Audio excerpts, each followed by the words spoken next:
Welcome to this lesson, an exploration of Ted Hughes's powerful poem, Bayonet Charge.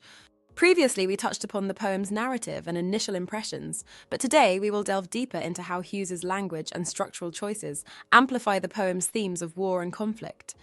We'll start by examining Hughes's vivid imagery that thrusts the reader into the chaotic and intense experience of a soldier in battle. Next, we will analyze the use of onomatopoeic language that evokes the harsh sounds of warfare. Finally, we will look into Hughes's use of dashes and enjambment and how these techniques reflect the disjointed and relentless nature of combat. Just as a quick recap, the relevant theme for this poem is war and conflict. Let's begin. Hughes employs vivid imagery throughout the poem to depict the chaotic and intense experience of a soldier in battle. This is evident in the quote, "A yellow hare that rolled like a flame and crawled in a threshing circle, its mouth wide, open, silent, its eyes standing out." The imagery of a yellow hare that rolled like a flame creates a striking visual comparison between the hare and the soldier. The use of the color yellow suggests brightness and visibility, contrasting sharply with the chaotic and dangerous environment of the battlefield. It also references the mustard gas used during World War I. The simile, rolled like a flame, not only emphasizes the hare's rapid, erratic movements, but also suggests its vulnerability and exposure to danger, much like the soldier's own predicament. The imagery of the hare's mouth wide open silently and its eyes standing out conveys a sense of fear and distress, mirroring the soldier's heightened state of alertness and vulnerability. These details evoke a visceral response from the reader, emphasizing the physical and emotional toll of battle on both human and animal alike. Another key point of language analysis is Hughes's use of onomatopoeic language to evoke the sounds of battle and enhance the poem's intensity. This onomatopoeia mimics the harsh, chaotic noises associated with warfare, further immersing the reader in the tumultuous experience of the soldier. Evidence of this can be found in the line, "Bullets smacking the belly out of the air." The word smacking creates a sound that mimics the impact of bullets hitting their targets. The harsh, percussive nature of the word suggests the force and violence of gunfire, emphasizing the immediate danger and urgency experienced by the soldier. This onomatopoeic effect immerses the reader in the sensory experience of battle, evoking the sounds of warfare and intensifying the poem's depiction of conflict.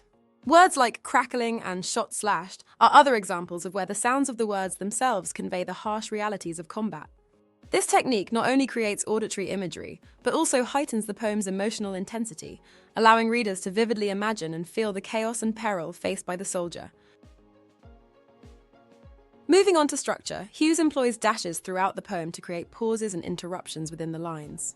These dashes serve to fragment the narrative, reflecting the disjointed and chaotic nature of the soldier's experience in combat. For example, sweating like molten iron from the center of his chest. In bewilderment, then he almost stopped. The dashes in these lines create abrupt pauses within the narrative, disrupting the flow of the poem. This interruption mirrors the soldier's fragmented thoughts and actions during moments of intense confusion and disorientation in battle. Dashes are used throughout the poem to heighten the intensity of certain moments and to emphasize key images, emotions, and shifts in the soldier's emotional and mental state. The pause created by the dash allows the reader to contemplate the soldier's inner turmoil and the overwhelming sensory experience of battle. By fragmenting the narrative through dashes, Hughes captures the disjointed and fragmented nature of the soldier's consciousness under stress. This structural choice underscores the poem's themes of alienation, existential crisis, and the loss of individual identity amidst the chaos of warfare. Now, let's delve into another key structural element. Hughes employs enjambment, where sentences carry over between lines without a pause or punctuation at the end, to capture the relentless motion and urgency of the battlefield.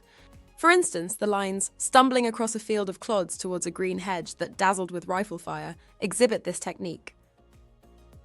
The enjambment allows the action to flow continuously from one line to the next, mirroring the soldier's unceasing movement across the battlefield.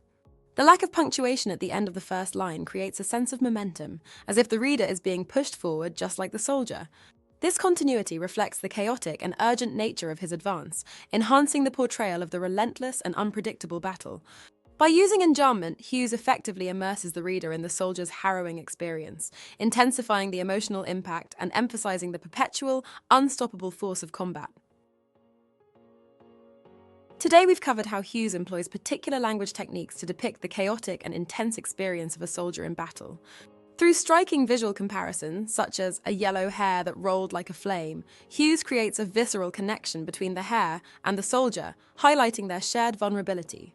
Additionally, the use of onomatopoeic words like smacking immerses the reader in the sensory experience of warfare, emphasizing the harsh and violent nature of combat. Structurally, Hughes incorporates dashes to create pauses and interruptions, mirroring the soldier's fragmented thoughts and the chaotic nature of battle. Furthermore, enjambment is used to capture the relentless motion and urgency of the battlefield, allowing the action to flow continuously and reflecting the soldier's unceasing movement. These techniques collectively enhance the poem's depiction of the brutal realities of war. Watch the rest of the GCSE English Literature course at Sophos Education.